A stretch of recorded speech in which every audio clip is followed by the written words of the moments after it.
kayo. Kayo. Dapat nakalula yung motor niyo.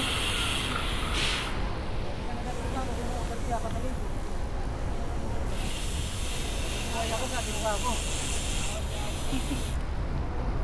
Buhay ako kahit wala akong trabaho, 5 taon nga nabuhay ako eh. 5 taon niya ako nabuhay ako eh. Oo. Amo ko ba yung... Amo ko nga niloloko ko pa eh. Kaya grabe nga naman sir ang kuripot mo.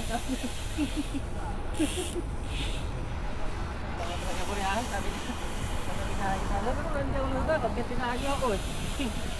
Tikman, pwede na ako malitin niya eh. Yung kaya ganyan lang siya. Ano ba, wala kami pala naman gawa tayo.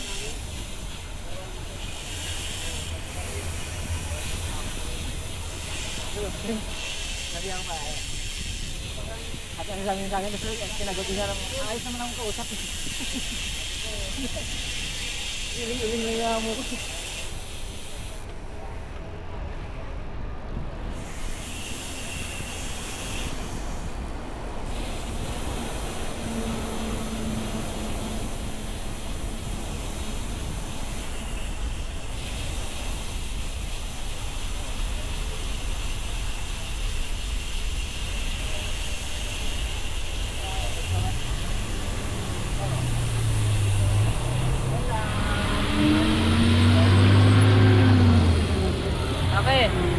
Yung amo ko, gusto ako ilipat ng Diop.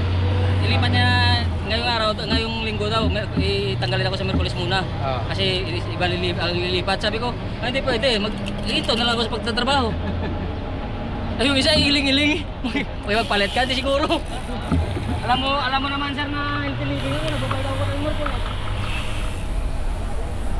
Ha? Iling-iling yung amo ko.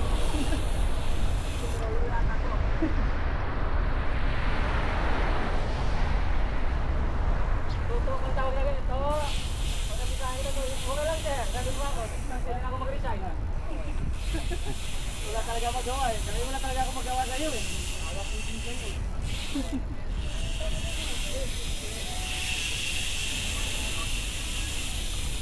Check ko nga eh. Sa magdidesisyon ng Diop, Martes daw siguro, sabi ko. Kaya apa ko siya. Kaya yung kap mo, sabi ko sa step. Hindi ka ka dito. Hindi ko kailangan ng ganyan. Sabi ko, hindi kayo sabi ko ulit, masaya na ako. Hindi na ako bumita ng plastic. Hiling-hiling na yung ako ko eh. Yung agent sabi, bayaw nang mayari. Bayaw nang mayari, pero natagal ko pa rin siya.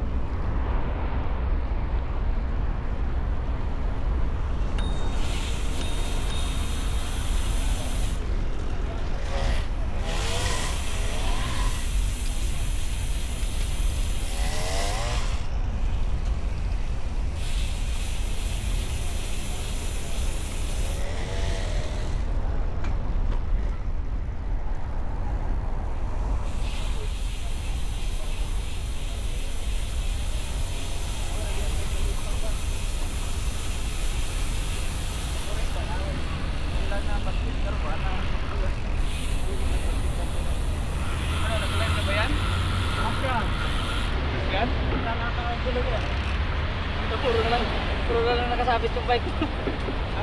Puro na lang may nakasabit yung bike niya pa yan.